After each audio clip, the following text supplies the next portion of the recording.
환영해 주셔서 감사하고요.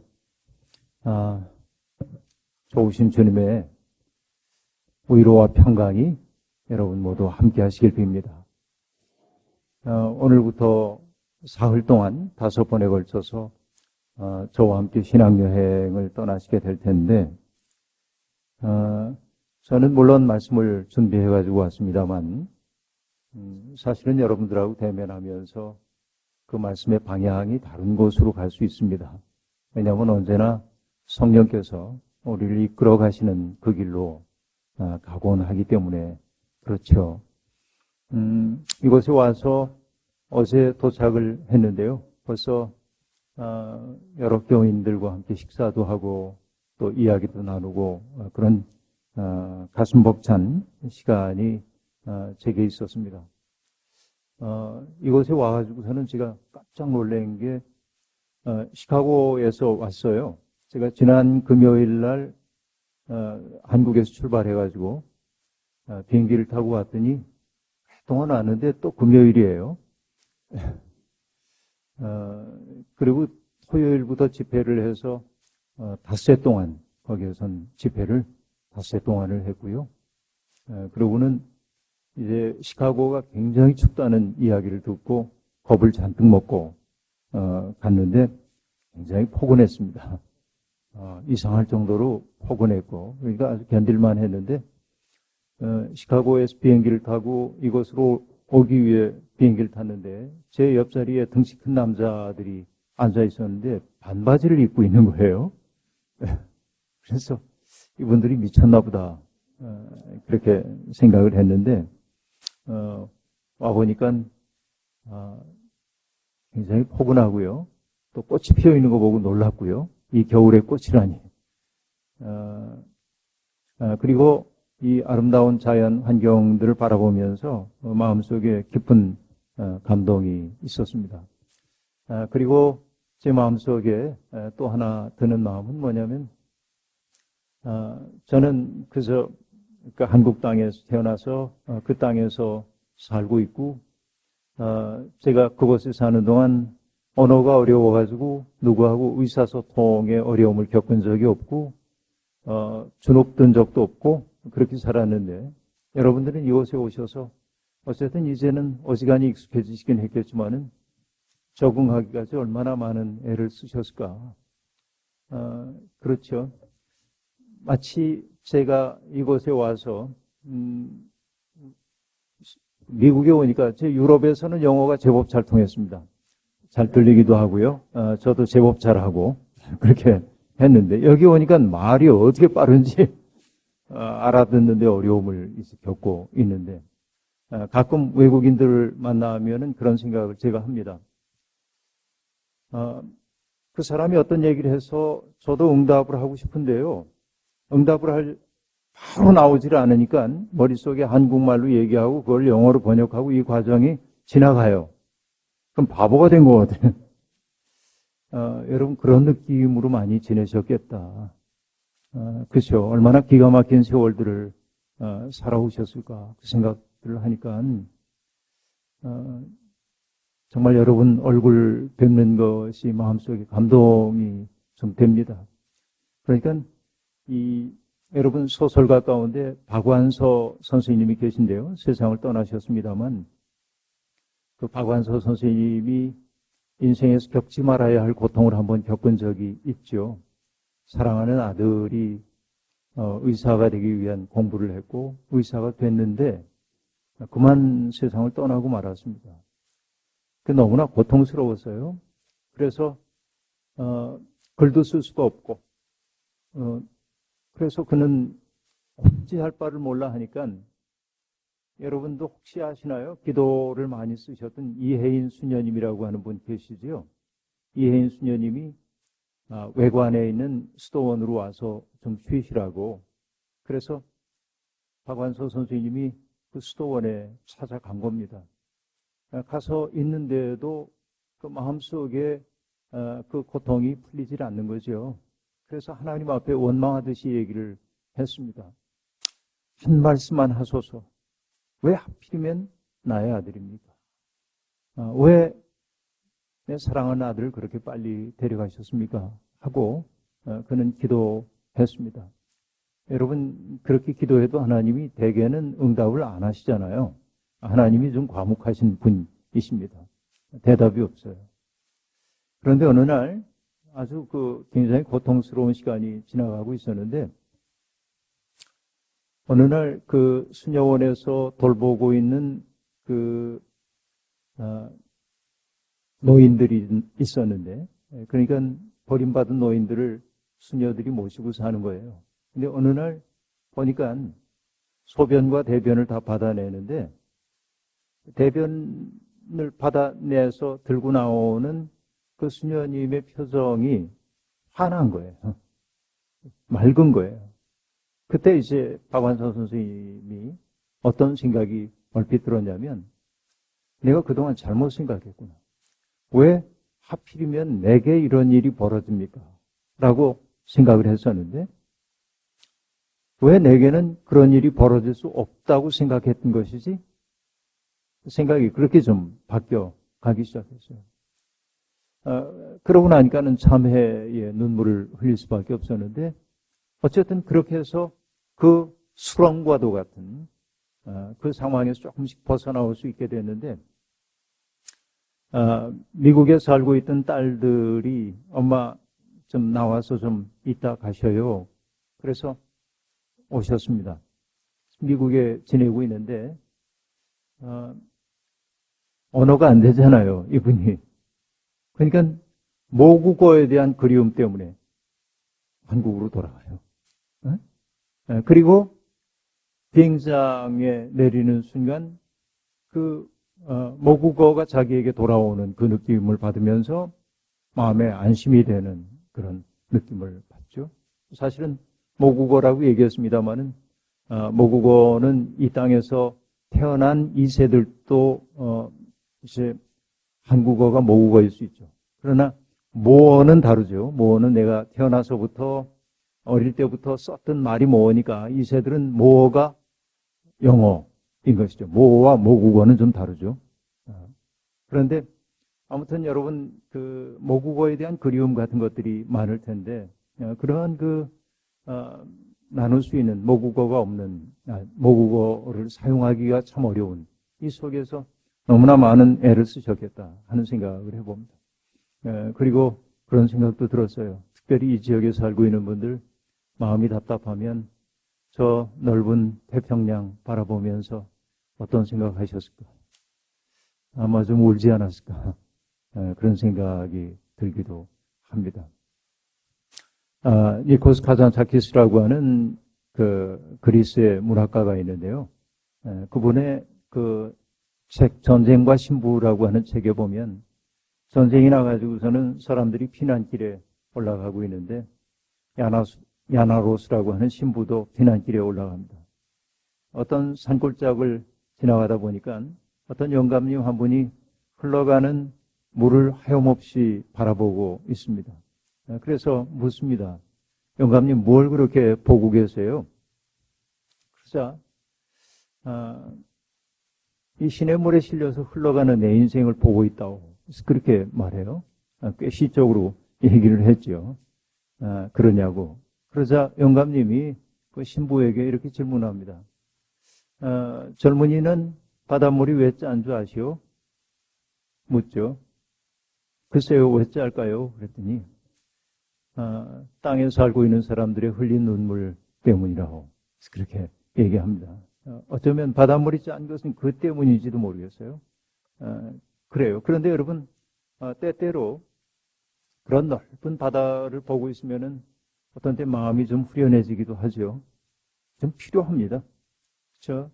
내 문제에 골똘해 있다 보면 내가 너무 고통스럽게 느껴지기도 하는데 때때로 나의 일상과 관계없는 것들을 바라봄으로써 내가 회복되기도 한단 말이죠. 제가 좋아하는 이야기가 있는데요. 예컨대 이런 것입니다.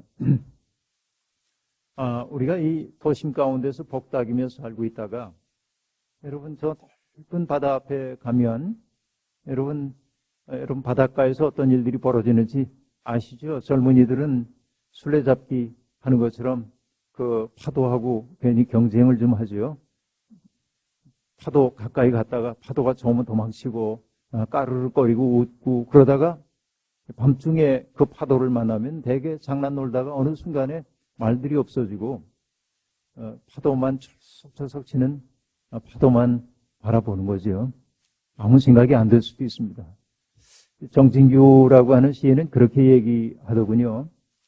바닷물이 수만 년, 수억 년 동안 저렇게 푸르게 유지되고 있는 까닭이 무엇인지 아는가?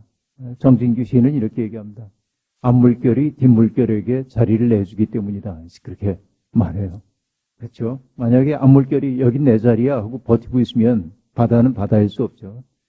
그러니까 파도가 리듬을 타고 이게 그건 시인다운 얘기이고 때때로 우리들이 바다를 바라보면서 옆에 사람하고 얘기하다 말을 잇는 까닭이 뭐냐면 내가 잃어버린 넓음의 세계를 보고 있기 때문에 그렇습니다.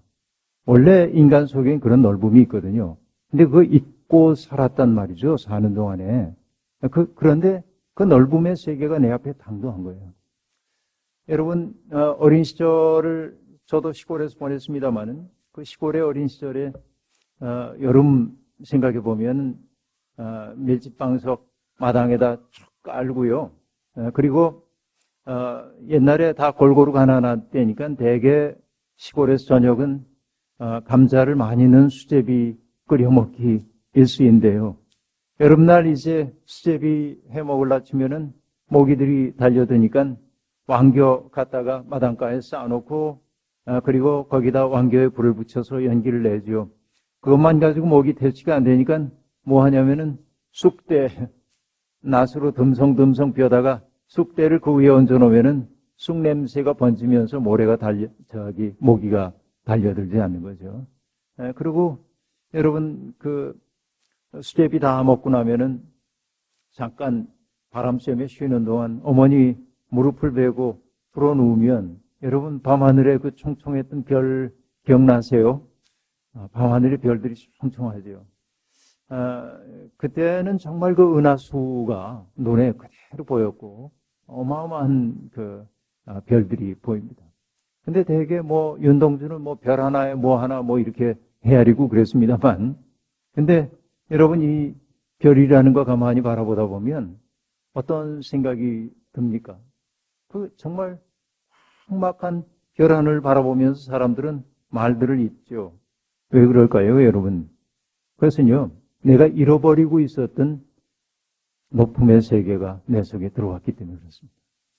광활한 그 세계, 나라고 하는 존재가 정말 작은 거구나 이런 게 느껴지는 거지요. 여러분 이 우주의 나이가 138억 년 됐다고 과학자들이 얘기를 합니다. 지구가 탄생하기 46억 년 전이라고 얘기하고요. 인간의 흔적이 세상에 나타나기 시작한 것이 한 3만 년 정도 되었다고 그렇게 얘기를 합니다. 그런데 여러분 이 우주 공간 속에 별들이 얼만큼 많으냐면요. 여러분 우리가 밤하늘에 올려다 봐서 오늘 정말 별이 총총하네 이라고 느낄 때 대개 육안으로 식별할 수 있는 별들이 2,000개 정도 되면 별이 많다고 느낀답니다. 이게 학자들이 하는 얘기예요. 그럼 여러분 제가 장담할 수 있는 게 뭐냐면 별들의 수가 2,000개 넘을 거예요. 여러분도 그렇게 생각하시죠?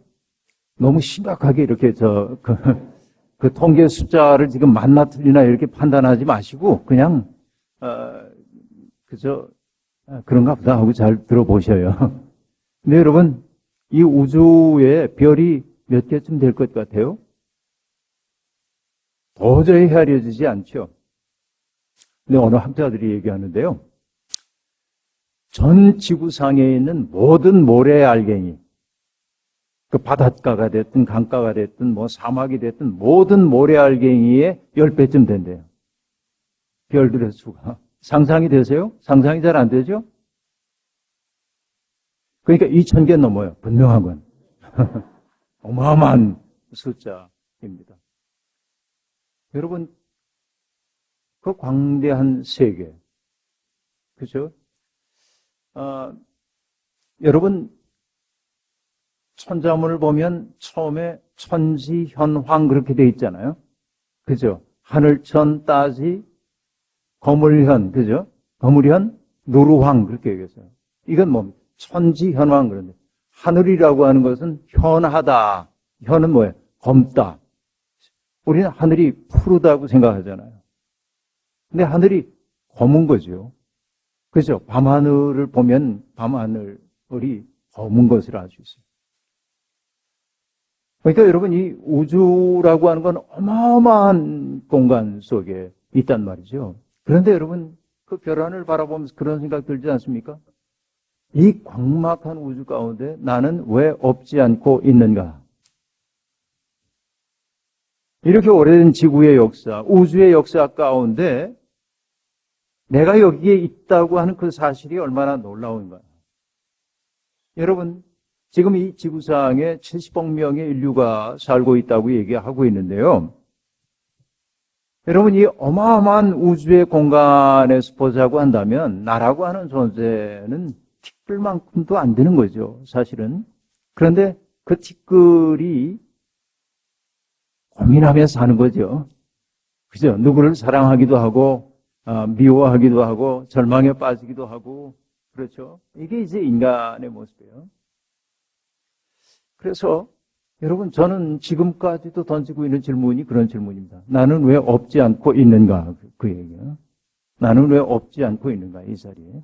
여러분, 우리가 하나님 앞에 선다고 하는 것은 바로 그 질문을 자꾸만 상기해 봐야 합니다. 하나님은 나를 왜 이 자리에 있게 하셨을까 하는 이야기입니다. 여러분, 그 몇 년 전에 그 한국의 텔레비전에서 어떤 다큐멘터리를 보여주고 있었거든요. 뇌성마비장애 아우들의 이야기였습니다. 그분들은 여러분 정신에 조금 지체 있는 분들도 더러 있긴 하지만 대개는 이제 정신은 아주 똑같고 지능도 같고 다만 그 몸만 이무롭지 않은 그런 분들이죠. 그러나 여기는 한결 나은 사회이긴 합니다만 한국에서는 아무래도 장애인들이 할 수 있는 일들 많지 않고 그렇죠. 그러니까 늘 누군가의 도움이 필요한 존재로 그렇게 살 수밖에 없었는데 어느 종교단체에서 그분들에게 직업교육을 시키는 것을 하고 있었어요. 근데 이분들이 일단 어떤 일들을 시작했냐면 서빙하는 일을 이제 훈련을 시키기 시작합니다. 여러분 그 몸이 자유롭지 않으니까 누군가에게 물을 가져다가 이렇게 따라주고 하는 일이 무의롭지가 않아요. 그러니까 이것도 훈련이 필요합니다. 손님 앞에 물컵을 들고 가서 내려놓는 이것이 쉽지가 않아요. 그 일을 이제 반복해서 훈련을 했습니다. 그리고 6개월의 훈련 과정을 마친 다음에 그분들을 중심으로 하는 음식점이 서울 근교에 만들어지게 됐어요.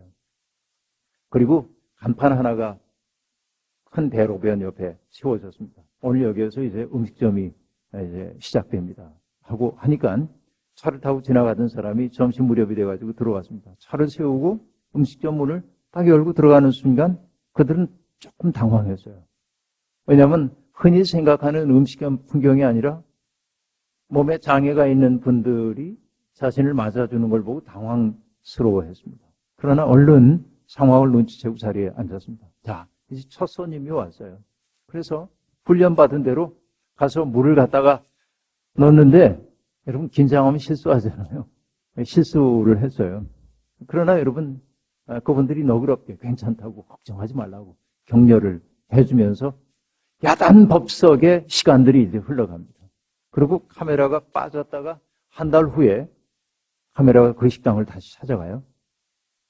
보니까 그날 식당 문을 닫았어요. 다. 그리고 식당 앞에 이제 차가 세워져 있습니다. 봉고차 같은 게. 그래서 기자가 물어요. 어디 가냐고.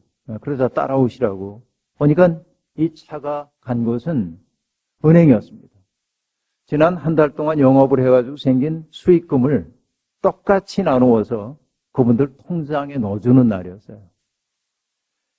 여러분, 그 자매들의 표정이 얼마나 행복한지 모릅니다. 왜 지금까지는 항상 누군가의 도움을 받아야만 했던 사람인데 어렵긴 했지만은 실수투성이긴 했지만은 내 손으로 노동을 해가지고 내가 돈 번 거야. 그래서 그것을 오늘 받는 거야. 많지는 않지만은. 그리고 자기가 노동한 것 가지고 벌어들인 그것을 통장에 자기 도장이 찍혀있는 통장을 손에 쥔 기쁨이 말할 수가 없는 거예요. 그리고 이제 자동차 타고 다시 돌아왔어요. 식당으로.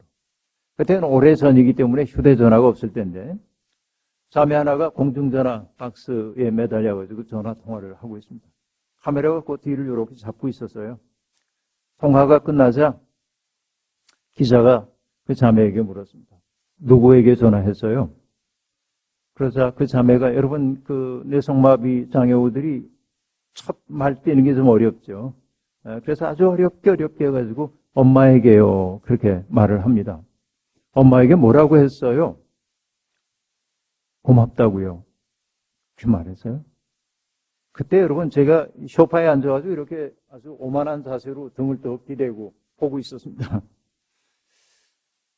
그런데요, 기자가 어리석은 질문을 했어요. 그 자매에게. 엄마한테 뭐라고 했어요? 그러자 그 자매가 한 말 때문에 저는 허리를 딱 일으켜 세웠어요. 엄마에게 뭐라고 했어요? 고맙다고요. 뭐가 고마워요? 그러자 그 질문 때문에 그 자매의 눈에 눈물이 맺혔어요. 그리고 이렇게 대답했습니다. 왜냐하면 나를 있게 해주셨으니까요. 그렇게. 나를 이 세상에 존재하게 해주셨으니까요. 그렇죠? 우리들 건강한 사람들이 생각하기에는 저분들은 얼마나 불행할까? 저분들에게 무슨 꿈이 있을까? 뭐 그 생각들을 가질 수도 있어요. 그러니까 만약에 내가 저런 형편이라고 한다면 내가 내 생을 사랑할 수 있을까? 그 생각이 든단 말이죠.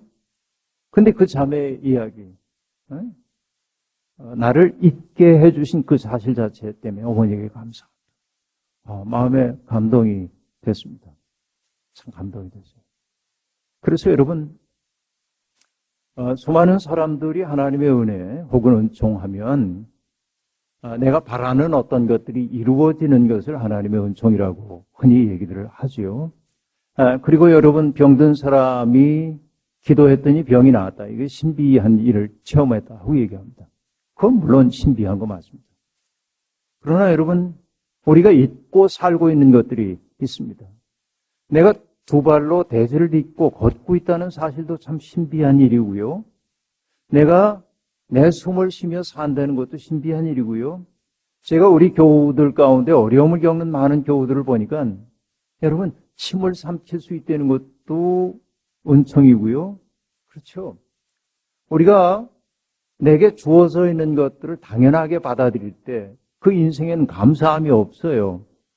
그렇죠. 그런데 그것을 잃어버렸을 때는 우리의 생이 얼마나 소중한 것인가 하는 것을 새삼스럽게 느끼게 되죠. 그래서 때때로 사람에게는 뭐가 필요하냐면 한계 상황과 만나는 일들이 필요해요. 그렇지 않으면 우리 인생이 굉장히 교만해질 가능성들이 있습니다. 그래서 여러분, 돌아가신 시인인 구상 선생님이 말씀의 실상이라고 하는 시에서 그런 이야기 하시거든요. 인생 70이 넘어가지고 이 어른이 쓰신 시입니다. 이렇게 얘기합니다. 도일에 강하지만큼 은총의 눈을 뜨니 세상에 말씀 아닌 것이 없습니다. 그렇게 말합니다. 여러분, 그 은총에 눈 뜨는데 얼만큼 걸렸냐면 70년이 넘게 걸렸어요. 여러분, 그거 맞는 얘기인지도 모르겠어요. 여러분, 하나님의 은혜를 정말로 깊이 경험하기 위해서는요, 나이가 70쯤 돼야 되는 거 아닌가 하는 생각이 들 때도 있습니다, 때때로. 나이를 잘 들면 복이에요, 그게. 왜냐하면 은총에 눈을 뜨기 때문에. 젊을 때는 몰랐던 은총들이 알아지는 거예요. 금방 얘기한 대로, 내가 숨을 쉰다는 것도, 내가 침을 삼킬 수 있다는 것도, 내가 두 발로 여기를 걷는 것도, 이게 신비하고 놀라운 일인 것이죠. 세상 사람들은 누군가가 무리를 걸으면 기적이 일어났다고 얘기합니다. 근데 자기가 걷고 있다는 사실은 기적인지 모르고 살죠. 이게 이제 인간의 어리석음입니다. 그러면 여러분, 나라고 하는 존재가 왜 없지 않고 있는가라는 질문을 제가 드렸는데 여러분, 그런 질문을 깊이 하다가 여러분, 사람들이 고백한 것이 뭐냐면 이렇게 고백했던 거죠. 태초에 하나님이 천지를 창조하시니라. 이렇게 고백한 거예요. 자, 그 얘기는 하나님이 하늘과 땅을 만드셨다는 얘기이기도 하지만 그 말 속에 담겨있는 실존적 고백은 뭐냐면 나의 있음은 나의 선택이 아니라 하나님의 뜻이구나 하는 걸 아는 거지. 지금 이 자리에 계신 분들 가운데 한 분도 하나님의 뜻 없이 태어난 분은 한 분도 없어요. 이거. 그것을 여러분들이 깊이 아셔야 돼요. 그러니까 나라고 하는 존재가 때때로 무겁게 느껴질 때도 있어요. 이까짓게 살아서 뭐해? 그렇죠. 그런 생각에 사로잡힐 때도 있어요. 인생 살다 보면. 그런데 여러분, 하나님이 천지를 창조하셨다고 하는 그 고백 속에 담겨있는 뜻은 뭐냐면 나의 삶은 우연히 이 세상에 나타난 것이 아니고 하나님의 뜻 가운데서 내가 이 자리에 있구나. 그거 아는 거죠. 여러분, 나의 있음 그 자체가 은총임을 알기 시작할 때 우리의 삶은 깊어지기 시작해요. 그렇죠? 근데 여러분, 성경은 뭐라고 얘기를 했죠? 하나님이 인간을 창조하실 때 어떻게 창조하셨습니까? 하나님의 형상을 따라 만드셨다. 그렇게 얘기하죠. 그렇죠? 제가 거짓말하는 거 아니죠? 네. 여러분, 하나님의 형상이라고 한 말은 뭘까요? 신학적으로는 굉장히 다양한 설명들이 가능합니다. 인간에게만 있고 동물이나 다른 세계에는 없는 것, 인간이 가지고 있는 것. 어떤 사람은 인간이 영혼육으로 되어 있는데 영이라는 건 오로지 인간만 있다. 하나님을 생각하고 좀 무한을 상상하고 이런 능력을 하나님의 형상이라고 했을 거다. 어떤 이들은 또 그런 것 아니고 이건 바벨론의 포로로 잡혀갔던 그 경험 세계 속에서 봐야 된다. 오로지 황제만이, 제국의 황제만이 하나님의 아들이라고 일컬음받는 그 세계에서 종살이하고 식민지살이하고 있었던 사람들이 너만 하나님의 귀함 받는 존재가 아니라 내가 비록 여기에 전쟁에 져가지고 잡혀오긴 하지만은 우리들도 하나님이 만드신 존재야. 그런 뜻으로 인간은 하나님의 형상이라 이런 말들을 했다. 다양한 해석들이 있습니다만 그러나 여러분, 인간이 하나님의 형상이라고 하는 말을 우리에게 주어져 있는 인생의 과제로 본다고 한다면 여러분, 하나님의 형상은 어떤 것일까요? 자, 저는 이렇게 얘기를 해보고 싶습니다. 여러분께 여쭤볼게요. 기도하시다가 하나님을 보신 분 계십니까? 이 자리에? 나는 하나님을 보았다. 만약에 본 듯 하거든요. 병원 예약을 하셔야 합니다. 안과 말고 신경정신과에. 그죠? 많은 사람들이 하나님 보고 싶다고 얘기를 하는데 하나님을 눈으로 본 사람은 없습니다. 그렇죠? 성경에 보면 모세가 하나님과 면전에서 대화한 거로 얘기 나오는데 다른 데 또 뭐라고 얘기하냐면 하나님 보고 싶어요 하고 얘기하죠. 하나님이 모세에게 뭐라고 얘기하죠? 나를 본 사람은 죽어. 그래도 모세가 보고 싶어 하자 하나님이 어떻게 하죠? 모세를 바위 틈에 숨겨두시고 모세의 눈을 가려요. 그리고 하나님이 지나가신 다음에 모세의 손을 띱니다. 그래서 모세가 본 것은 뭐였죠? 하나님의 뒷모습을 봤다고 얘기해요. 하나님의 뒷모습이 뭐예요? 이 뒤통수를 봤다는 거예요? 그런 생각 별로 안 하시죠? 하나님의 뒷모습이 뭘까? 고민을 좀 하셔야 돼. 그 뒷모습이 뭘까? 여러분, 그런데 비교적 간단합니다. 그건 무슨 얘기냐면 내가 굉장히 어려운 처지에 빠져 있을 때 하나님 앞에 기도하죠. 하나님 이것 좀 풀어주세요. 이 문제 정말 고통스럽습니다. 근데 하나님이 기적적으로 개입 안 하실 때가 더 많아요. 그렇죠? 근데 그게 은총일 때도 있어요. 때때로. 1943년인지 12월 마지막 날 김교신 선생님, 일제시대에 성서조선을 만들었던 김교신 선생님이 1943년 12월 마지막 날 자기 일기에 이렇게 썼습니다. 하나님, 지난 1년 동안 이 부족한 종의 기도를 들어주셔서 감사합니다. 그러나 더욱더 감사하옵기는 저의 기도를 기각해 주신 것입니다. 그렇게 말했어요. 내 기도를 들어주시지 않은 게 더 감사하대. 여러분, 이렇게 말할 수 있어야 이게 깊은 믿음이라고 얘기할 수 있습니다. 하나님은 분별을 하는 거예요. 내가 한 기도를 들어주는 게 이 사람 생에 좋을까 안 좋을까를 판단을 하시는 거죠. 자, 하나님, 제가 재정적으로 어려우니까 로또 복권에 당첨되게 해주세요. 주님 능력 있으시죠? 해주실 줄로 믿습니다. 그랬어요. 그리고 이제 로또를 샀어요, 복권을. 안 돼서. 속상해가지고 죽었어요, 하나님한테. 항의합니다. 제가 그렇게 고통스럽게 외쳤는데 왜 하나님 제 기도 응답 안 해주십니까? 근데 여러분, 하나님이 로또 복권에 왜 당첨 안 시켜주냐면 이 사람이 복권에 당첨된 다음에 어떻게 사는지가 하나님에겐 보여요. 그렇죠?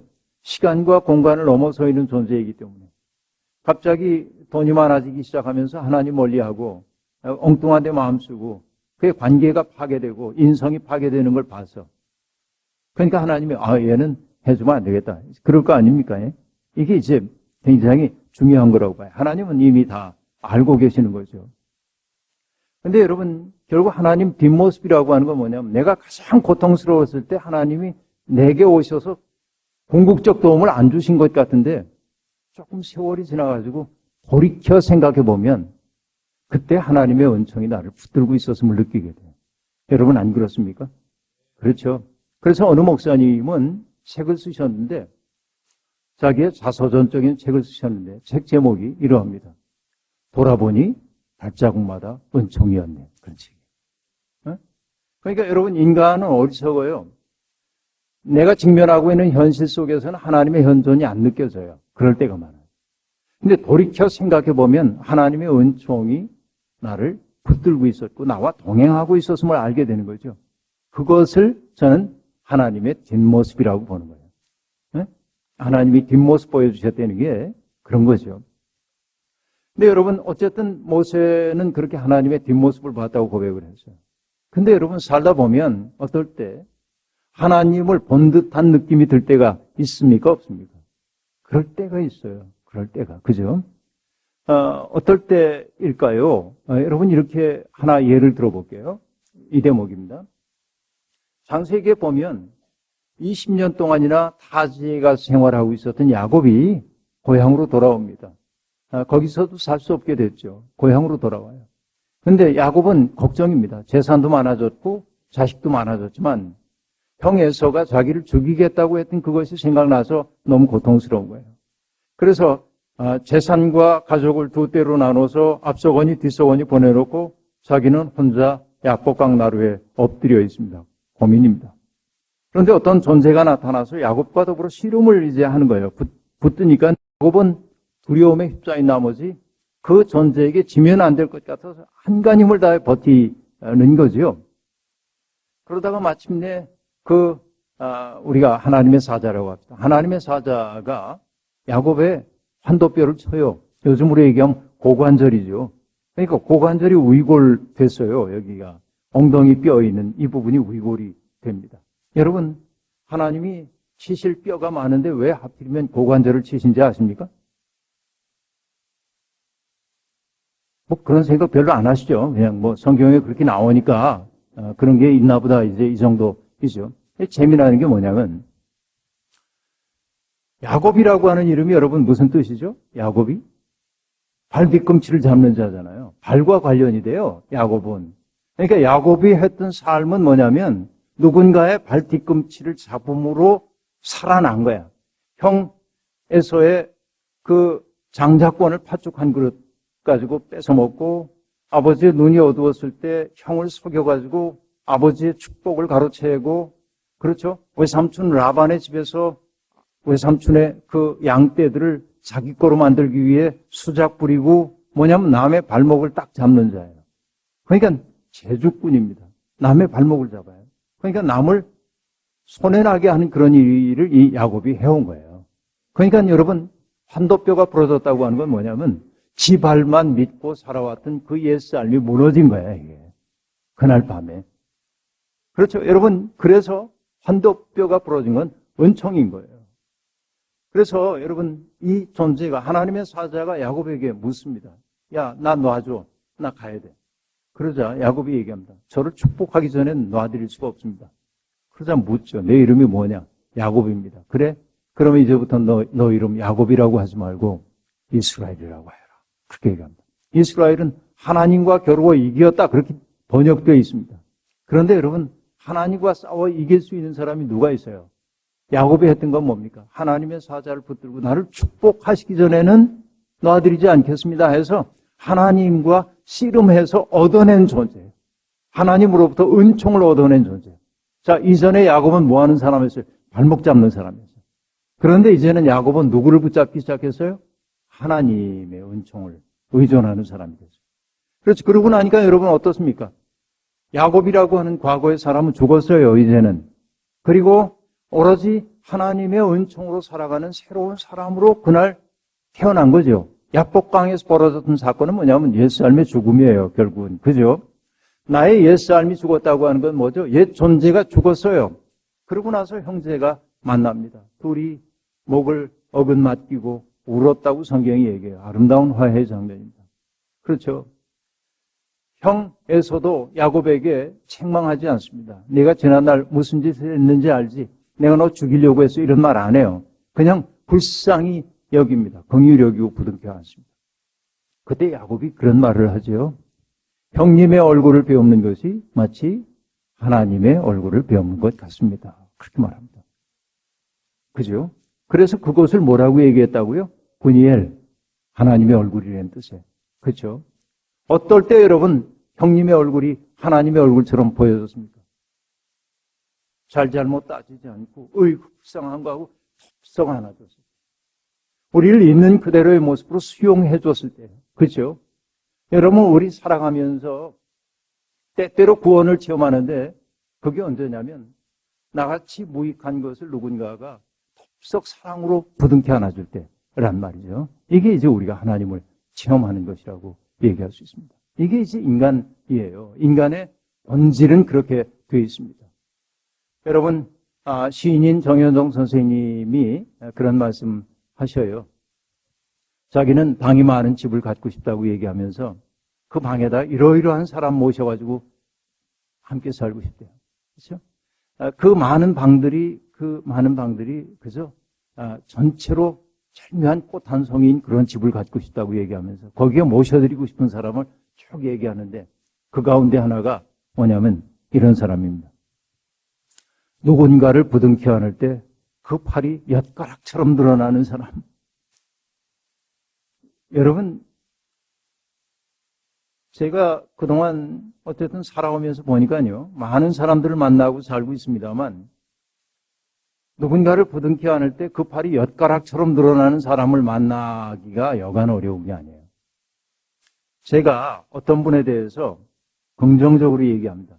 자, 이 자매하고 얘기를 하면서 여기에는 형제에 대한 이야기를 해요. 아무개 형제, 정말 사람 괜찮지? 성실하고 뭐 이렇게 얘기해요. 근데 이 자매는 이렇게 얘기합니다. 내가 얘기하니까 뭐 완전히 부정은 못하고, 네, 뭐 그렇긴 해요. 하지만 이제 이렇게. 이 자매가 그랬다는 얘기가 아니고 사람들의 버릇이 그렇다 그 얘기예요. 누구를 있는 그대로의 모습으로 안아주지 못합니다. 여러분, 저는요, 한국 사람들의 가장 큰 낭비가 뭐라고 생각하냐? 물건 낭비하는 것도 있지만 나하고 생각이 8개는 일치하는데 2개 정도 생각이 좀 다른 사람들이 서로 적이 돼가지고 만나지 않는 겁니다. 정치적인 색깔들, 뭐 생각이 다르다고 해가지고 저 사람과 난 만날 수가 없어. 이러고 이것처럼 큰 낭비가 없어요. 좀 차이가 나는 둘은, 여긴 우리가 서로 생각이 좀 다르네. 그럼 이건 묶어두고. 우리가 함께 할 수 있는 8 가지고 우리 사귀고, 서로 인생을 경축하고, 그럼 얼마나 좋겠어요. 근데 뭐냐면 8은 다 치워. 이 둘이 다르면. 그래서 적이 돼요. 그래서 우리 여러분, 한국 사회가 너무 빨리 지금 아주 거칠어지고 있습니다. 젊은 사람들도 그렇고요. 특별히 여러분 어르신들 하고 계신지 모르겠습니다만은 SNS 있잖아요. 페이스북이나 이런 것들. 보면 거기에 친구들은 대개 성향이 비슷한 사람들이에요. 성향이 다른 사람이 뭐라고 썼다가는 이제 집중 포화를 당하는 거죠. 이게 뭐냐면 세상을 점점 흑백으로 점점 바꿔놓고 있는 것으로 보여져요. 이게 안타까워요. 그래서 여러분, 정말 아름다운 사람들은 뭐냐면 누군가를 부둥켜 안을 때 그 팔이 엿가락처럼 늘어나는 사람. 좀 부족한 것이 있어서 더해요. 그렇죠. 근데 여러분, 내가 잘못했어요, 누군가에게. 그래서 야단을 맞아야 하는데 누군가가 나를 전폭적으로 수용해주고 용서해줄 때, 여러분, 그를 통해 내가 경험하는 건 뭐냐면 내가 받아들여지고 있다고 하는 사실이고, 그 받아들여지면 결국 뭐냐면 구원의 경험으로 연결될 때가 많아요. 여러분, 바로 이런 것이 인간의 인간다움입니다. 그런데 여러분, 저한테 주어져 있는 시간이 너무 짧아서 주일날까지 너무 짧은 시간이어가지고선 이 과정을 다 말씀드리지 못하는 게 유감스럽긴 합니다만, 여러분, 인간이 타락했잖아요. 그죠? 하지 말라는 짓 해서 에덴 동산에서 쫓겨났어요. 그리고 여러분, 하와와 아담 사이에 태어난 것이 가인과 아벨이죠. 아시다시피 인류의 태생, 그러니까 모태로부터 이 배꼽 줄 잘라가지고 태어난 최초의 존재가 가인이죠. 그런데 여러분, 가인이 인류 최초의 살인자가 되는 거 아니에요? 그래서 황순원 선생님이 우리 한국전쟁을 겪으면서 썼던 소설 제목이 카인의 후예이잖아요. 우리 모두 카인의 후예죠. 형제를 죽이고, 그렇죠? 미워하고 없애고, 이런 것들이 인간 본질이죠. 사실 창세기 이야기를 보면 형제 간의 갈등 이야기도 다 되어 있잖아요. 그렇죠? 이삭과 이스마엘도 그렇고요. 야곱과 에서도 그렇고요. 또 야곱의 12아들 가운데 요셉과 그의 형제들도 그렇고요. 전부 갈등 속에 있습니다. 이게 여러분 인류의 유사일에 있어 온 일이죠. 사람들이 평화롭게 살지 못했어요. 성경은 그거 무엇 때문이라고 얘기하는지 아십니까? 자, 가인이 아벨을 죽였어요. 그러자 하나님이 가인에게 표를 주어요. 그래서 가인이 어디로 갔다고 하냐면 에덴의 동쪽으로 이주해 살았대. 그런데 에덴의 그 동쪽 땅을 성경이 뭐라고 말하냐면 놋 땅이라고 얘기합니다. 놋. 영어로는 NOD예요. 놋 땅이라고 번역이 되어 있는데, 히브리어로 보면은 놋이라고 하는 뜻은 요리하다, 방황하다, 그런 뜻입니다. 그러니까 여러분, 1960년대에 에덴의 동쪽이라고 하는 영화가 있었죠. 제임스 딘이 나왔던 영화이죠. 여러분, 옛날 그 영화 나왔을 때는 에덴의 동쪽 왠지 이국적이고 멋있어 보였어요. 그게 무슨 뜻인지 모르니까. 호수에 차 있는 그 젊은이의 눈빛에 반하기도 했죠, 여성들이. 근데 에덴의 동쪽 놋 땅이라고 하는 건 결국 뭐냐면 인간이라고 하는 존재의 실존적 불안을 나타내는 말이에요, 그게. 에덴의 동쪽은. 그러니까 늘 불안할 수밖에 없어요. 왜? 형제를 죽인 자이기 때문에 그렇습니다. 우리의 마음속에 형제를 자꾸만 지우려고 하기 때문에 그렇습니다. 그래서 여러분, 제가 드리고자 하는 말씀은 뭐냐면, 하나님이 인간을 당신의 형상을 따라 만드신 것은 뭐냐면, 하나님의 형상이라는 건 나의 있음 그 자체가 누군가에게 하나님이 계시다는 사실을 드러내주는 존재가 되었으면 참 좋겠는데, 이게 하나님의 원래의 바람인데 결국 인간이 어떻게 했냐면 거꾸로 갔다 그거지. 가인처럼. 그렇죠? 그래서 형제를 죽이는 자가 되어버리고 만 것이죠. 그래서 길을 잃어버리고 말았어요, 인간이. 참된 삶의 길을 잃어버린 채 방황하고 있어요. 그래서 여러분, 어거스틴이라고 하는 여러분 성인, 기독교 서구의 사상을 만들었다고 얘기하는 어거스틴의 고백록에 보면, 고백록 제1권 9절에 보면 이런 얘기가 나옵니다.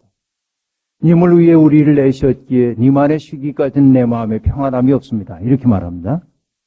자, 여기에서 보면요, 기독교의 인간학이 그대로 드러나요. 짤막한 구절이지만 첫째는 뭐냐면 님을 위하여 우리를 만드셨기에 하고 말했는데, 여러분, 위하여라고 번역되어 있는 그 라틴어는 위하여 for라고도 번역될 수 있지만은 toward라고도 번역할 수 있어요. 님을 향하도록 만드셨대. 인간의 본질적인 것은 뭐냐면 하나님을 위하여 만드셨다. 하나님을 향하도록 만드셨다. 인간의 본질은 그래요. 그래서 여러분, 어떤 분이 이렇게 얘기합니다. 인간 속에는 하나님에 대한 그리움이 있어요. 근본적으로. 하나님을 향하도록 만들었기 때문에. 하나님이 아니고는 채워질 수 없는 그 빈 구석이 인간에게는 있습니다. 근데 이 빈 구석을 채우기 위해 사람들은 하나님이 아닌 다른 것들을 열심히 채우려고 하죠. 그렇죠? 조금 철학적인 언어로 얘기하면 하나님이라고 하는 존재로 나를 채워야 하는데 하나님이 아닌 세상의 존재자들로 나를 채우려니까 언제나 마음속에 평안함이 없는 거예요. 자, 원래 인간은 어떻게 하도록 되어 있냐면 하나님을 바라보고 살아야 하는 존재야. 이게 어거스틴이 얘기했어요. 그런데 인간의 실존은 어떠하냐면 내 마음에 안식이 없나이다 하고 얘기했어요. 여러분, 안식이라는 게 어떤 것이죠? 편안한 안자죠. 편안한 안자인데요. 안자를 보면은 간머리가 있고, 한자를 좀 상기해보세요. 간머리가 있고 밑에 계집녀가 있습니다. 그죠? 그러니까 편안한 건 뭐냐면 한 여인이 집안에 이렇게 앉아있는 모습이 평안한 거예요. 그렇죠? 아기를 안고 있는 모습일 수도 있고요. 그런 모습이죠. 그리고 식이라고 하는 글자를 보면 스스로 자자 밑에 마음심자가 있음을 알 수 있습니다. 근데 이 스스로 자자는 사실은 코비자를 생략해서 쓴 겁니다. 그것은. 그러니까 뭘 지금 얘기하냐면 코로 숨을 쉬죠. 그리고 옛사람은 숨이 가슴으로 들어간다고 생각했기 때문에 마음심자를 썼어요. 식이라고 하는 것은 숨이죠. 들숨과 날숨을 얘기하는 게 식입니다. 안식이라고 하는 것은 뭡니까? 그 숨쉼이 가지런한 것이 안식이죠. 근데 여러분, 우리는 어때요? 늘 숨가쁘죠. 그래서 여러분 이사야도 얘기했어요. 우상을 찾아다니느라고 숨가빠하면서도 너희들은 숨갑다고 고백을 안 한대. 여러분, 오늘 우리의 삶이 얼마나 분주한지 모릅니다. 그렇죠? 여러분, 한자 공부 한 번만 더 해요. 오래간만에. 예? 한 번만 더 할게요.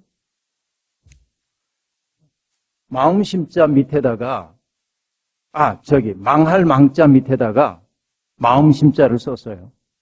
그 무슨 글자죠? 맞아요. 망각할 망자죠. 물망초. 난리 잊지 말아요. 어? 그래서 망할 망자 밑에 마음심이 있어요. 이거. 잊을 망자죠. 잊는다. 그런데 밑에 있는 마음심을 좌측으로 끄집어내요. 그럼 점 찍고 줄 하나 긋고 점이죠. 그게 마음심이죠. 그러고 그 옆에다 망할 망자를 써봐요. 그건 무슨 글자죠? 알게 뭐야? 알게 뭐야? 내가 영어도 힘들어 죽겠는데 무슨 한자까지 해야 돼요. 그건 뭐냐면 분주할 망자예요. 분주하다. 공사다망하다 하고 얘기하는 거죠. 분주할 망. 근데 재밌잖아요. 캐릭터가 똑같아요. 망할 망하고 마음심을 썼어요. 위치만 바꿨어요. 그래서 여러분 뭐라고 얘기할 수 있냐면 분주하면 잊어버린다고 해요. 우리 뭔가 분주하면 잊어버렸죠.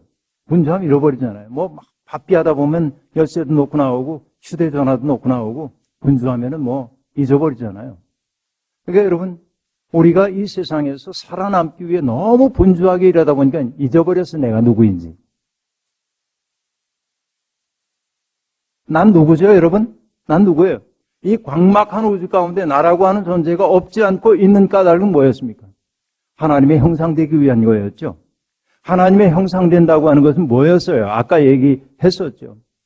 나를 통하여 사람들이 하나님이 현존한다는 사실을 느끼도록 만들어주는 게 나의 있는 목적이었단 말이에요. 그렇죠? 여러분 사람들에게 내 꿈이 뭐냐고 물어보면 사람들은 나는 변호사가 되고 싶어요. 난 뭐가 되고 싶어요. 요즘 여러분 한국에서 젊은이들에게 청소년들에게 가장 되고 싶은 꿈이 뭐냐고 물어보면 1위가 연예인, 2위가 셰프입니다.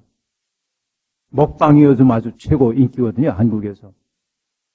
그러니까 내 꿈이 뭐니 그러면은 청소년들은 아주 화려해요. 연예인 되고 싶다고 하고 셰프가 되고 싶다고 하고 싶은 게 있어요. 청년들에게 내 꿈이 뭐니 그러면 청년들은 고개를 이렇게 숙이고 음울한 목소리로 얘기합니다. 정규직이요. 이게 한국의 상황입니다. 젊은이들의 꿈이 정규직이에요. 그래서 돈 좀 벌고 이렇게 살고 싶어요. 왜? 50% 이상이 비정규직으로 사니까. 120만 원 이하의 수입 가지고 살아야 하니까 젊은이들이. 비참한 세상이 열리고 있죠. 그러나 제가 젊은이들에게 내 꿈이 뭐니라고 물었을 때는 그들이 얼마만한 수입을 가진 사람이 되어 살고 싶냐고 물은 건 아니었어요. 뭐냐면 너는 어떠한 사람이 되고 싶은가 하는 얘기였습니다. 그렇죠? 여러분 우린 잊어버렸어요. 이 자리에 계신 분들도 그럴는지 모릅니다. 내가 어떠한 존재가 되어야 하는지에 대한 생각은 잊어버리고 산지도 몰라요. 그냥 사라지는 대로 살고.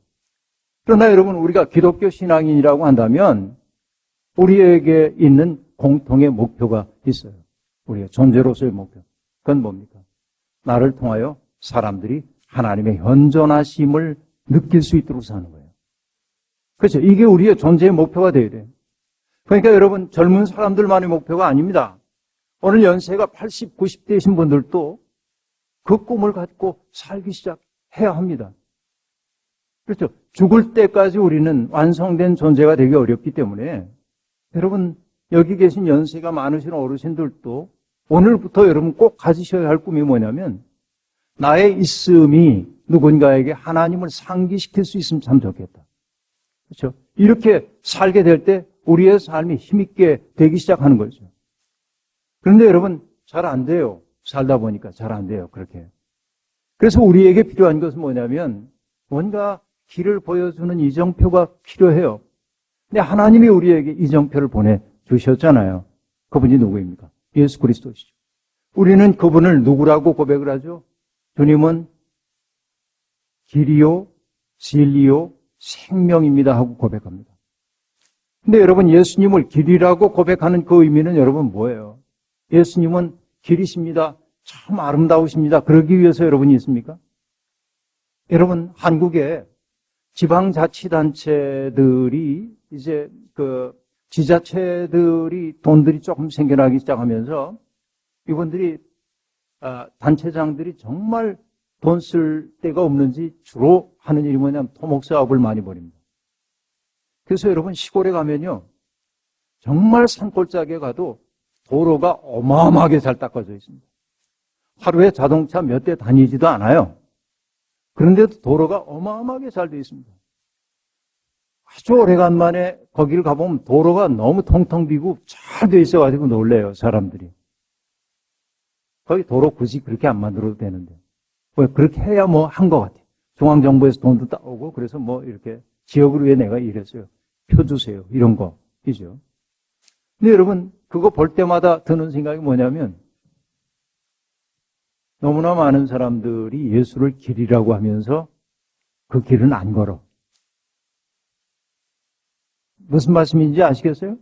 예수님을 길이라고 얘기하면서도 예수의 길은 안 걸어요. 왜? 고달프니까.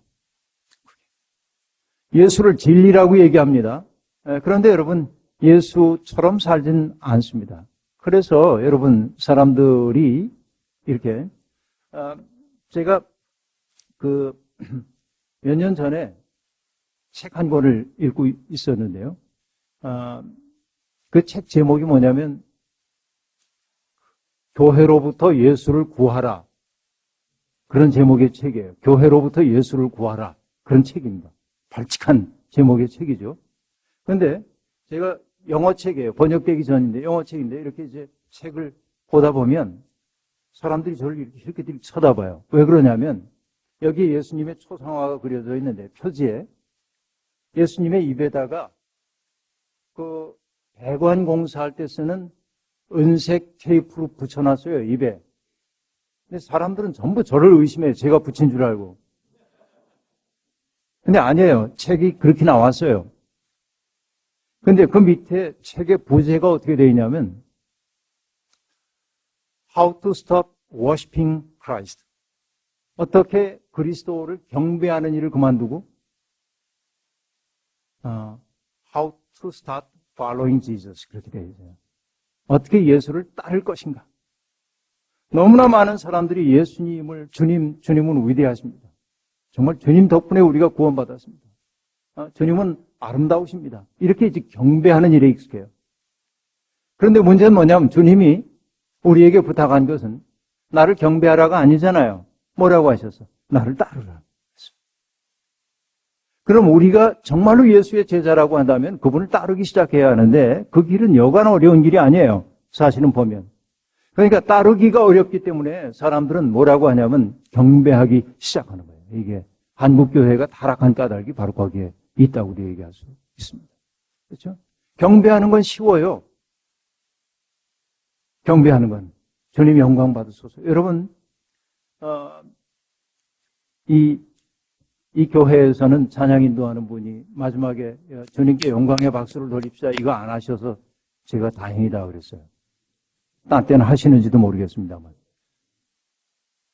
저는요, 어디 가서 말씀을 전할 때마다 찬양 인도자들이 열정적으로 하고 하나님께 영광의 박수를 돌립시다 하고 얘기하면 제 성격이 좀 문제가 있나 봐요. 거기 앉아가지고.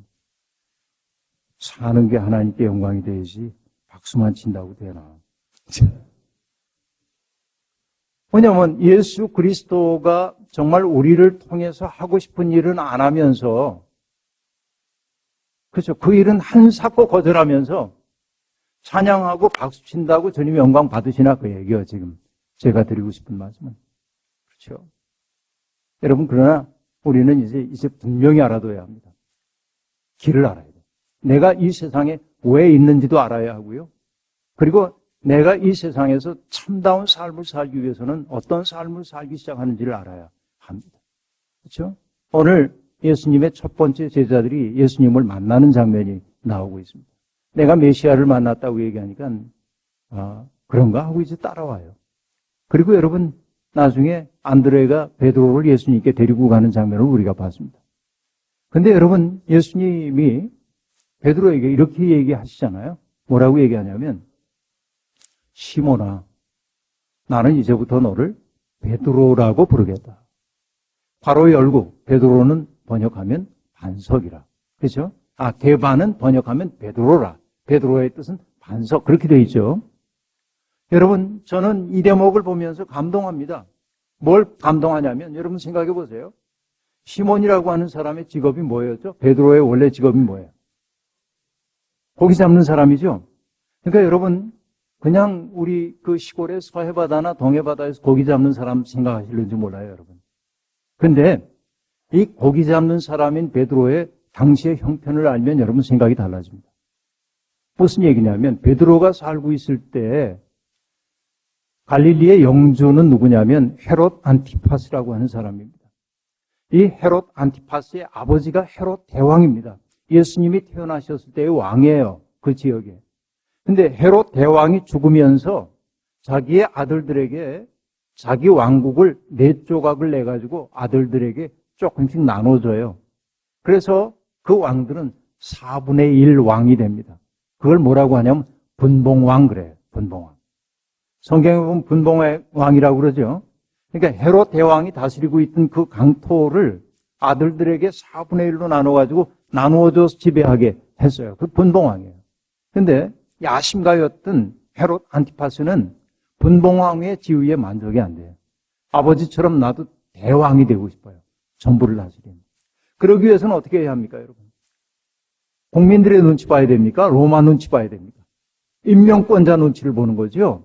그러니까 로마에게 잘 보이기 위해서 헤롯 안티파스가 했던 일은 뭐냐면, 여러분, 그 갈릴리 호수 옆에다가 도시를 하나 건설하고 그 도시의 이름을 그 당시에 황제였던 티베리우스의 이름을 따서 디베리아라고 붙입니다.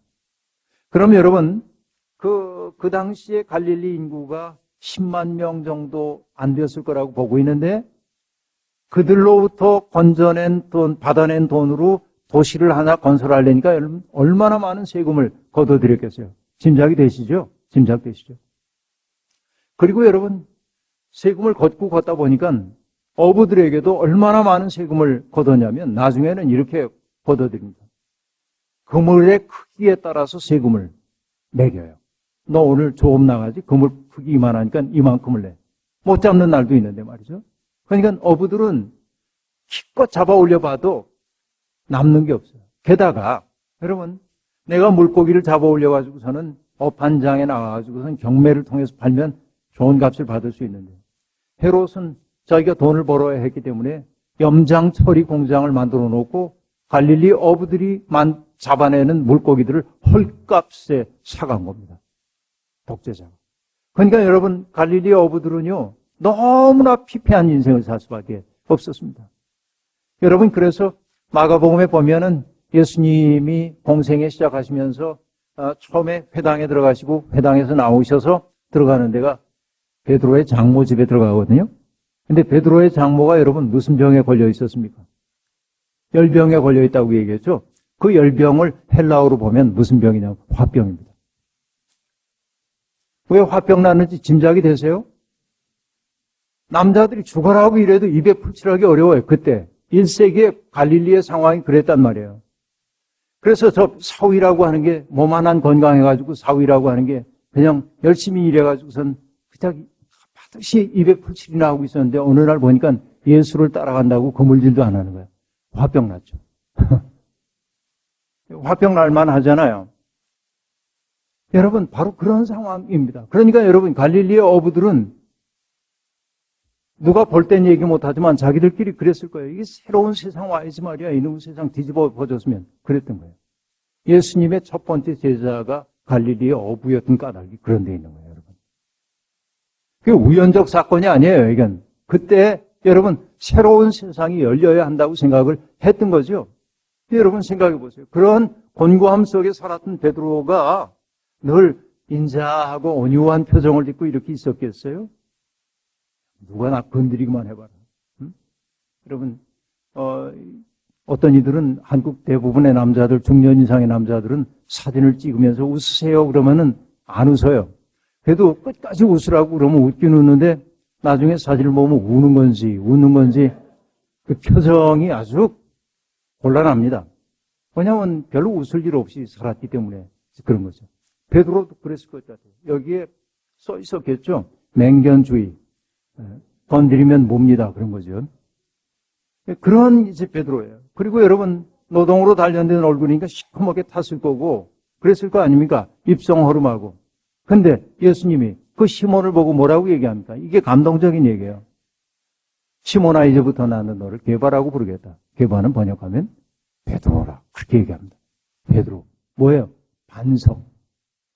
예수님은 그 갈릴리 사람 시몬에게서 뭘 봤냐면 하나님 나라의 단초를 보아냈어요. 그걸 보아낸 거예요. 여러분, 김춘수 시인의 시 가운데 꽃이라고 하는 시가 있습니다. 뭐라고 얘기하죠? 내가 그의 이름을 불러주기 전에 그는 다만 하나의 몸짓에 지나지 않았다. 그러나 내가 그의 이름을 불러주었을 때 그는 내게로 와 꽃이 되었다. 여러분, 호명한다는 건 정말 중요한 일이죠. 내 속에 있는 아름다운 것을 누군가가 호명해 주는 사람이 있을 때 나는 아름다운 인생 살 수 있는데 예수님은 그 베드로 시대에 대한 울분에 차 있었던 베드로를 바라보면서 뭘 보아냈냐면 그 사람 속에 있는 흔들리지 않는 반석 같은 것을 보아내요. 그렇죠? 이게 얼마나 놀랍습니까? 여러분, 이제는 많은 사람들이 아는 단어입니다만은 혹시 마중물이라는 단어를 아십니까? 아는 분도 있고 모르는 분도 있고 그런데요. 제가 저녁을 잘 먹어서 이렇게. 여러분 마중물이 뭐냐면 옛날에 우리 그 펌품을 길어올리고 그럴 때 그 한여름에 이제 그 아주 그 쨍쨍 내리치고 그러니까 고무 패킹이 닳거나 그래가지고 물이 리킹 되는 거죠. 밑으로 다 새요 이렇게. 그러면 어떡하죠? 한 바가지 물을 거기다 집어넣고 이렇게 레버를 작동시키죠. 그러다 보면 어떤 때 여러분 낭창하고 걸려요. 손에 그 무게가. 그러면서 저 지하 깊은 곳에 있는 물이 콸콸 나오기 시작하죠. 이때 지하에 있는 그 물을 이끌어내기 위해 집어넣는 한 바가지의 물을 마중물이라고 그래요. 아름다운 말이죠. 마중물. 예수님은 결국 뭐 했냐면 당신과 만나는 사람들 속에 뭘 했냐. 그들 속에 마중물이 되어서 그들 속에 있는 깊은 것을 이끌어내. 나타나엘이라고 하는 사람을 예수님 만나는 장면도 나오거든요. 요한복음 1장에 보면 친구가 가지고 나타나엘에게 내가 메시아를 만난 것 같아. 갈릴리 사람이야. 그러자 나타나엘이 얘기합니다. 갈릴리에서 무슨 선한 것이 나오겠는가. 그도 갈릴리 사람이에요. 가나 사람이에요. 여러분 주류 세계 사람들이 하고 있는 말을 그대로 자기의 말로 삼아 삼고 있던 냉소적인 사람입니다. 시대의 울분이 그에게 가득 차 있었던 거죠. 그런데 그 친구의 격려에 의해서 그가 예수님 앞에 옵니다. 근데 예수님이 그 나타나엘을 바라보며 뭐라고 얘기합니까? 이는 참 이스라엘 사람이로다. 그 속에 간사한 것이 없도다. 여러분 불평꾼 왔네 이렇게 안 보죠. 불평하고 있는 그의 겉모습 이면에 있는 간절한 새로움에 대한 열망을 예수님은 보완했고 그리고 그 사람 속에 간사하지 않은 진정성을 예수님이 보완했죠. 주님이 이 자리에 계신 여러분들을 부르신 까닭이 뭔지 여러분 아시죠? 뭐 때문에 부르셨습니까? 내가 굉장히 잘난 사람에서 부르셨습니까? 아니요. 인간적으로 보면 우리 참 매력 없는 사람일 수 있습니다. 그리고 여러분 스스로 생각하기에도 난 참 별 볼 일 없지 이렇게 느낄 수도 있습니다. 그러나 주님은 여러분 속에 있는 아름다운 것을 호명하고 계십니다. 그렇죠? 그것을 호명해 주셨어요. 그래서 우린 구원받은 사람이 됐어요.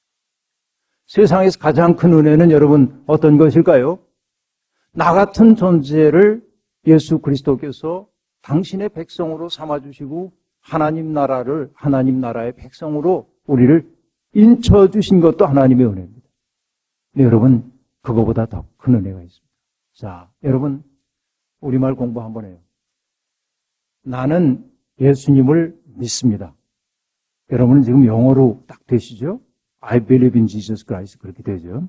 나는 예수님을 목적어가 먼저 나오죠. 우리말은 주어가 나오고 목적어가 나오고 서술어가 나와서 나는 예수님을 믿습니다. 그래서 이게 내가 그런 신앙 고백에 이르게 된 것이 은총이에요. 이미. 그죠? 내가 할 수 있는 게 아니에요. 그 고백은 주님이 열어주실 때만 할 수 있는 고백이에요. 그런데 여러분 믿음이 깊어지면 주어와 서술어가 목적어가 바뀝니다. 뭐냐면 예수님이 나를 믿으신다. 오해하면 안 됩니다. 예수님이 나를 구주로 믿는다는 얘기가 아니고 나를 뭐라고 하냐면 나는 널 믿어. 난 내가 할 수 있다고 생각해. 난 널 믿어. 뭘 믿는다는 얘기입니까? 예수님이 꿈꾸고 있었던 그 하나님 나라를 아름답게 만드는 일에 내가 기여할 수 있다고 난 믿어. 여러분 이 자리에 계신 분들은 그 은총의 자리에까지 나가시길 바랍니다. 내가 예수 믿어서 구원받은 그 즐거움만이 아니라 이제는 정말 주님께서 나를 통하여 아름다운 세상을 만들고 싶어 하신다는 그 사실을 잊지 말고 우리들이 한번 살았으면 좋겠다 하는 말씀을 제가 여러분께 드리고 싶은 것입니다. 여러분, 오늘 이야기를 이제 마무리를 좀 해야 할 텐데요. 이렇게 한번 얘기를 해보겠습니다. 여러분 정말 길 찾는 사람들 맞습니까? 여러분 정말 인생의 목표를 하나님의 형상대로 살아가기 위해서 그런 목표를 가지고 살고 계십니까? 사실 이런 질문 드리는 거 죄송합니다. 왜냐하면 여러분 생존을 위해 너무나 애쓰셨을 거예요. 정말.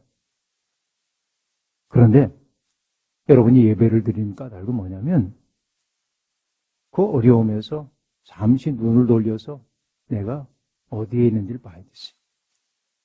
여러분 그 말이 맞는지 모르겠습니다만 인디언들은 그러대요. 말을 타고 달려가다가 자꾸 멈춘대요. 왜 멈추냐고 물어봤더니 내 영혼이 쫓아오고 있나 기다리고 있다고 그랬대요. 난 이게 중요한 지혜라고 봐요. 하나님 앞에 예배를 드릴 때마다 이 광막한 우주 가운데 내가 없지 않고 있는 까닭은 하나님이 나를 통해 하시려는 일이 있기 때문이구나. 나를 통해 하시려는 일. 뭘까요? 다른 건 아닙니다. 저는 요한복음에 나오는 말씀을 좋아합니다. 예수님이 이렇게 말씀하셨어요. 나는 아버지께서 내게 이끌어주시는 사람 가운데 하나도 잃어버리지 아니하고 마지막 날에 다시 살리는 것이 나의 일이라고 얘기했어요. 예수님이. 목사이기 때문인지 저는 그 말씀 읽을 때마다 가슴이 벅차오릅니다. 왜? 이것은요, 목사에게만 해당되는 얘기가 아닙니다. 예수님이 어떤 태도를 가지고 사람들을 대했는지 보여주셔요. 어떻게 대했습니까? 이런 거죠. 내 앞에 있는 사람을, 자, 자매가 앞에 앉아있으니까 자매하고 얘기합시다. 이 앞에 앉아있는 자매를 나는 그냥 보면서, 아주 예쁜 자매네. 이렇게 그냥 보는 게 아니고, 아버지께서 내게 이끌어주신 사람으로 대할 때, 여러분, 그러면 아버지께서 이끌어주신 사람이에요. 자, 여러분, 한국의 어떤 장관이 아무개 좀 부탁해. 그러고 내 앞에 보내면 난 그 사람 잘 대해줘야 되잖아요. 그것처럼 아버지가 내게 이끌어주신 사람이면 어떻게 대해야 돼? 이 사람을. 함부로 대해요? 그럴 수 없죠. 그러니까 여러분, 기독교의 인간아 간단해요. 그 말 한마디만 이해하면 돼요. 내가 만나는 모든 사람들은 아버지께서 내게 이끌어준 사람이에요. 그러면 내가 해야 하는 일은 무엇입니까? 그 사람을 복되게 만드는 게 내가 해야 할 일이에요. 그렇죠? 이게 예수 믿는 사람들에게 주어져 있는 신앙적 과제란 말이에요. 저는 그 얘기를 여러분과 하고 싶어요. 그렇죠? 여러분 모두가 그 길에서 벗어나지 않았으면 좋겠습니다. 그래서 내 마음속에 그 입장 하나가 딱 들어와 있으면요, 내 인생 든든해져요. 자, 여기에 제가 찬송가를 이렇게 세워놨습니다. 근데요, 이 찬송가가 삐뚤음하게 서 있으면 이 기둥이라고 생각해 보세요. 기둥. 이 기둥 위에 조그만 무게가 얹혀도 넘어갈 수밖에 없죠. 당연하죠. 그런데 기둥 하나가 바로 서 있으면 이 위에 어떤 무게가 얹혀도 넘어지지 않죠.